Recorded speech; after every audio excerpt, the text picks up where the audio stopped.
இன்றைய காலகட்டத்தை பொறுத்த வரைக்கும் ஏதோ ஒரு வகையில் மோசடிகள் நடந்து கொண்டு தான் இருக்கு. குறிப்பாக வேலை வாய்ப்பு சம்மந்தமான மோசடி, இணையதளம் சம்மந்தமான மோசடின்னு சொல்லி பல வகைகள்லையும் மோசடிகள் நடக்குது.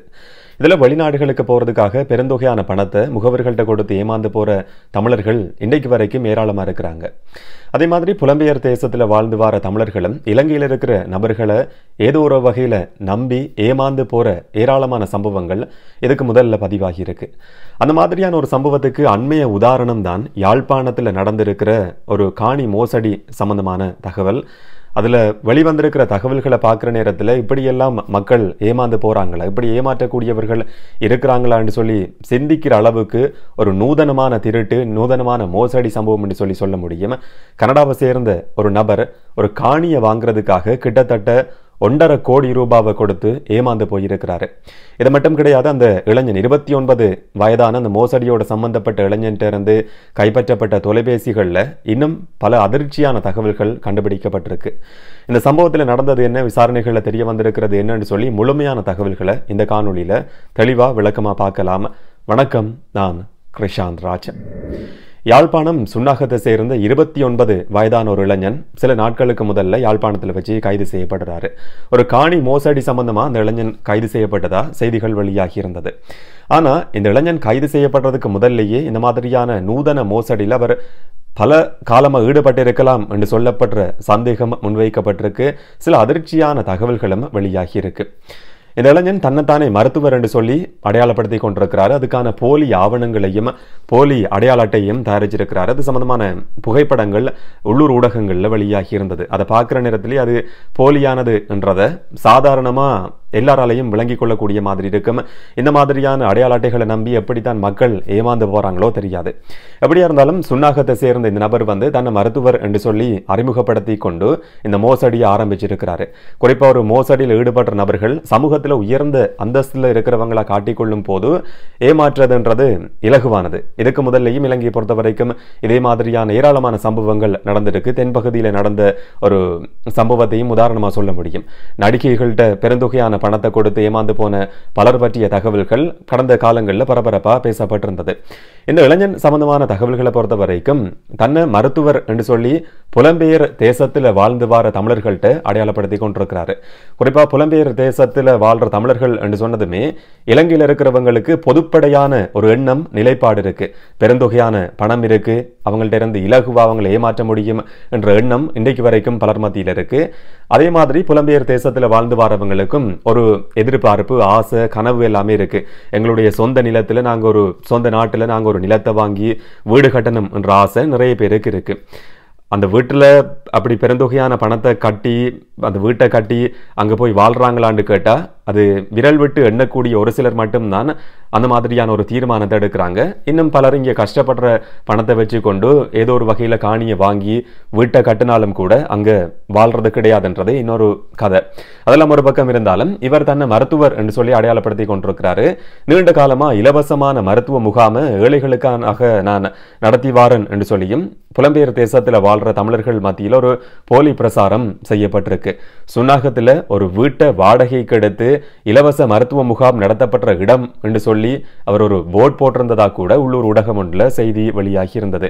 அந்த மருத்துவ முகாம் நடத்துறதுக்காக வீட்டை வாடகைக்கு பெற்ற அந்த வீட்டையும் மோசடியான முறையில் சுவீகரித்து கொள்றதுக்கும் அந்த 29 வயதான இளைஞன் முயற்சி எடுத்ததாகவும் தகவல்கள் வெளியாகி இருக்கு. இந்த மாதிரியான பல அதிர்ச்சியான தகவல்கள் தொடர்ச்சியாகவே வெளியாகி இருக்கு.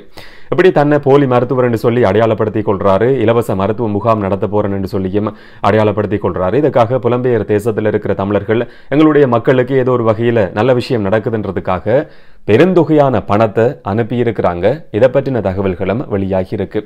ஆனா நீண்ட நாள் திருடன் ஒரு நாள் பிடிபடுவான் என்ற மாதிரி ஒரு காணி மோசடியில் இந்த நபர் ஈடுபடுறதுக்கான முயற்சிகளில் ஈடுபட்டிருக்கிறாரு. குறிப்பா சுன்னாகத்தில் யாழ்ப்பாணம் நகர பகுதியில் ஒரு காணி தனக்கு இருக்கிறதாகவும் அதை விற்பனை செய்யறதுக்கு தான் விரும்புறதாகவும் கனடாவில் வாழ்ந்து வர ஒரு நபருக்கு இவர் தன்னை மருத்துவர் என்று சொல்லி அடையாளப்படுத்தி கொண்டு அது சம்பந்தமான ஆவணங்களையும் அனுப்பி வச்சிருக்கிறாரு. நான் ஒரு மருத்துவராக இருக்கிறேன், எனக்கு புலமை பரிசு இல்லை, வெளிநாட்டில் போய் மேற்படிப்பை படிக்கிறதுக்கான வாய்ப்பு கிடைச்சிருக்கு. ஆனால் இந்த யாழ்ப்பாணத்தில் இருக்கிற நகர பகுதியில் இருக்கிற என்னுடைய காணியை விற்பனை செய்யறதுக்கு நான் தீர்மானிச்சிருக்கிறேன் என்ற விஷயத்தை இந்த 29 வயதான இளைஞன் அந்த போலி மருத்துவர் கனடாவில் இருக்கிற இன்னும் ஒரு தமிழருக்கு வந்து சொல்லியிருக்கிறாரு. அதுக்கு பிறகு அவரும் இதை நம்பி அந்த ஆவணங்கள் எல்லாம் உண்மைதான் என்று சொல்லி ஏற்றுக்கொண்டு அதை எந்த வகையில் அவர் செக் பண்ணார்ன்றது யாருக்குமே தெரியாது. என்று சொன்ன ஒரு போலி உறுதி இருக்குன்னு சொன்னால் அதை செக் பண்ணுறதுக்கு ஏராளமான வழிமுறைகள் இருக்கு. இதை தவிர ஒருத்தர் மருத்துவர்னு சொல்லி தன்னை அடையாளப்படுத்தி கொள்றாருன்னு சொன்னால் அவருக்கு சமூகத்தில் எப்படியான அந்தஸ்து இருக்கு, அவர் எந்த இடத்தை சேர்ந்தவர், அவரோட நட்பு வட்டம் என்ன, இதை பற்றின தகவல்களை வந்து சாதாரணமாகவே எல்லாராலையும் தெரிஞ்சு கொள்ள முடியும். இந்த அளவு பெருந்தொகையான பணத்தை அவர் எந்த தீர்மானத்தின் அடிப்படையில் அனுப்பினார்ன்றது யாருக்குமே தெரியாது, அவருக்கு மட்டும்தான் தெரியும். அப்படியா இருந்தாலும் எல்லாத்தையுமே நம்பிக்கொண்டு 1,42,00,000 ரூபாய், கிட்டத்தட்ட 1.5 கோடி ரூபாவை வந்து சட்டவிரோதமான முறையில் உண்டியல் முறையில் கனடாவில இருந்து இலங்கைக்கு அந்த நபர் அனுப்பி இருக்கிறாரு. இதுக்கு பிறகு காணி சம்பந்தமான விஷயங்கள் எல்லாம் முடிக்கப்படுது. 2 பேருக்கும் இடையிலான தொடர்பு இல்லாமல் போகுது. ஆனால் அந்த காணிக்கான உரிமத்தை அந்த கனடாவை சேர்ந்த நபரால் பெற்றுக்கொள்ள முடியாமல் போகுது. இதுக்கு பிறகுதான் தான் ஏமாந்து போயிருக்கிறேன் என்ற விஷயம் அந்த கனடாவை சேர்ந்த நபருக்கே தெரிய வருது. யாழ்ப்பாணம் போலீஸ் நிலையத்தில் இது சம்பந்தமான முறைப்பாடுகள் பதிவு செய்யப்பட்டதுக்கு பிறகு யாழ்ப்பாணம் குற்றத்தடுப்பு பிரிவு இதை பற்றின விசாரணைகளை ஆரம்பிக்கிறாங்க. அந்த 29 வயதான இளைஞன் போலியான மருத்துவர் என்ற விஷயம் முதல் தடவையா இந்த மோசடிக்கு பிறகுதான் தெரிய வருது. அவர் கைது செய்யப்பட்ட நேரத்தில் சுற்றி வளைப்பு நடத்தப்படுது. யாழ்ப்பாணத்தில் ஒரு சொகுசு காரில் இவர் பயணிச்சு கொண்டிருக்கிறார் என்ற தகவல், ரகசியமான தகவல் யாழ்ப்பாணம் போலீஸ் குற்றத்தடுப்பு பிரிவுக்கு கிடைக்குது. 1.5 கோடி ரூபாய் பெறுமதியான காரில் பயணிச்சு கொண்டிருந்த சந்தர்ப்பத்தில் தான் அவர் கைது செய்யப்பட்டிருக்கிறாரு.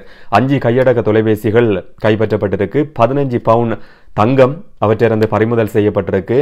செலவுக்காக வச்சிருந்த 5 லட்சம் ரூபான்னு சொல்லி ஒரு தொகுதி பணமும் அந்த சந்தர்ப்பத்தில் கைப்பற்றப்பட்டிருக்கு.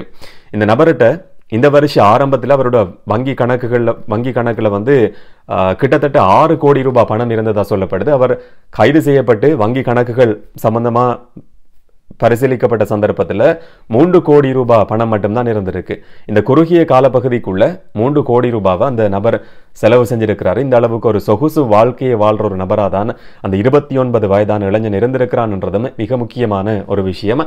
கை செலவுக்குன்னு சொல்லி மட்டும் 5 லட்சம் ரூபாய் அவருடைய கார்ல இருந்து கைப்பற்றப்பட்டிருக்கு, பறிமுதல் செய்யப்பட்டிருக்குன்னு சொன்னா அவர் எப்படியான ஒரு வாழ்க்கையை வாழ்ந்திருப்பார் என்றதை நம்ம ஊகிச்சு கொள்ளக்கூடிய மாதிரி இருக்கும்.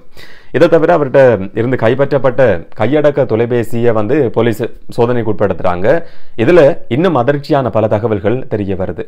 சில பெண்களுடைய அந்தரங்க காட்சிகளும் புகைப்படங்களும் அதிலிருந்து கண்டுபிடிக்கப்படுது. அந்த பெண்களை மிரட்டி அச்சுறுத்தி அந்த புகைப்படங்களையும் காணொலிகளையும் வச்சுக்கொண்டு அச்சுறுத்தி இருக்கிறார். இதன் மூலமாகவும் பணம் அந்த பெண்கள்கிட்ட இருந்து பெற்றுக்கொள்ளப்பட்டிருக்கலாம் என்று சொல்லப்படுற சந்தேகம் வெளியிடப்பட்டிருக்கு. இதில் பாதிக்கப்பட்டிருக்கிறது இலங்கையை சேர்ந்த பாடசாலை சிறுமிகள் என்றதும் மிக முக்கியமான ஒரு விஷயம். வெளிநாடுகளை சேர்ந்த பெண்களும் தமிழர்களும் இதில் ஏமாந்திருக்கிறாங்க. வைத்தியர் என்று சொல்லி மருத்துவர் என்று சொல்லி தன்னைத்தானே அடையாளப்படுத்தும் போது ஏமாறுறதுக்கான வாய்ப்புகள் அதிகமாகவே இருக்கும். இந்த வழிமுறைகளில் இந்த பெண்களும் ஏமாந்திருக்கலாம். அவர்களும் பெருந்தொகையான பணத்தை இந்த இளைஞனுக்கு அனுப்பியிருக்கிறதா இப்போ தகவல்கள் வெளியாகி இருக்கு. இந்த மோசடிக்கு பின்னால ஒரு கும்பலே இருக்கலாம் என்று சொல்லி சந்தேகம் வெளியிடப்பட்டிருக்கு.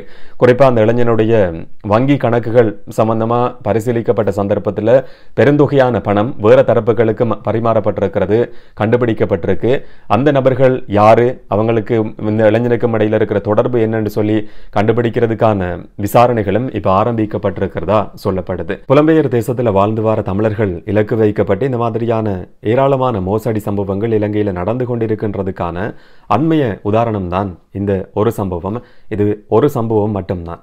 இந்த மாதிரியான ஏராளமான மோசடிகள் இதுக்கு முதல்லையும் நடந்திருக்கலாம், இப்பவும் நடந்து கொண்டிருக்கலாம். புலம்பெயர் நாடுகளில் இருக்கிற தமிழர்கள் இலங்கைக்கு பணம் அனுப்புறதா இருந்தா அது சம்பந்தமா 100 தடவை யோசிச்சு உறுதி செஞ்சதுக்கு பிறகு அனுப்புறது சரியானதா இருக்கும். இது ஏதோ ஒரு வகையில புலம்பெயர் தேசத்துல வாழ்ந்து வர மக்களுக்கு படிப்பினையா இருக்கும் என்று சொல்லி நான் நம்புறேன். இதை பற்றி நீங்க என்ன நினைக்கிறீங்கன்றதை கமெண்ட்ல பதிவு செய்யுங்க. இன்னும் ஒரு காணொளியில இன்னும் ஒரு தகவலோட சந்திக்கலாம். வணக்கம்.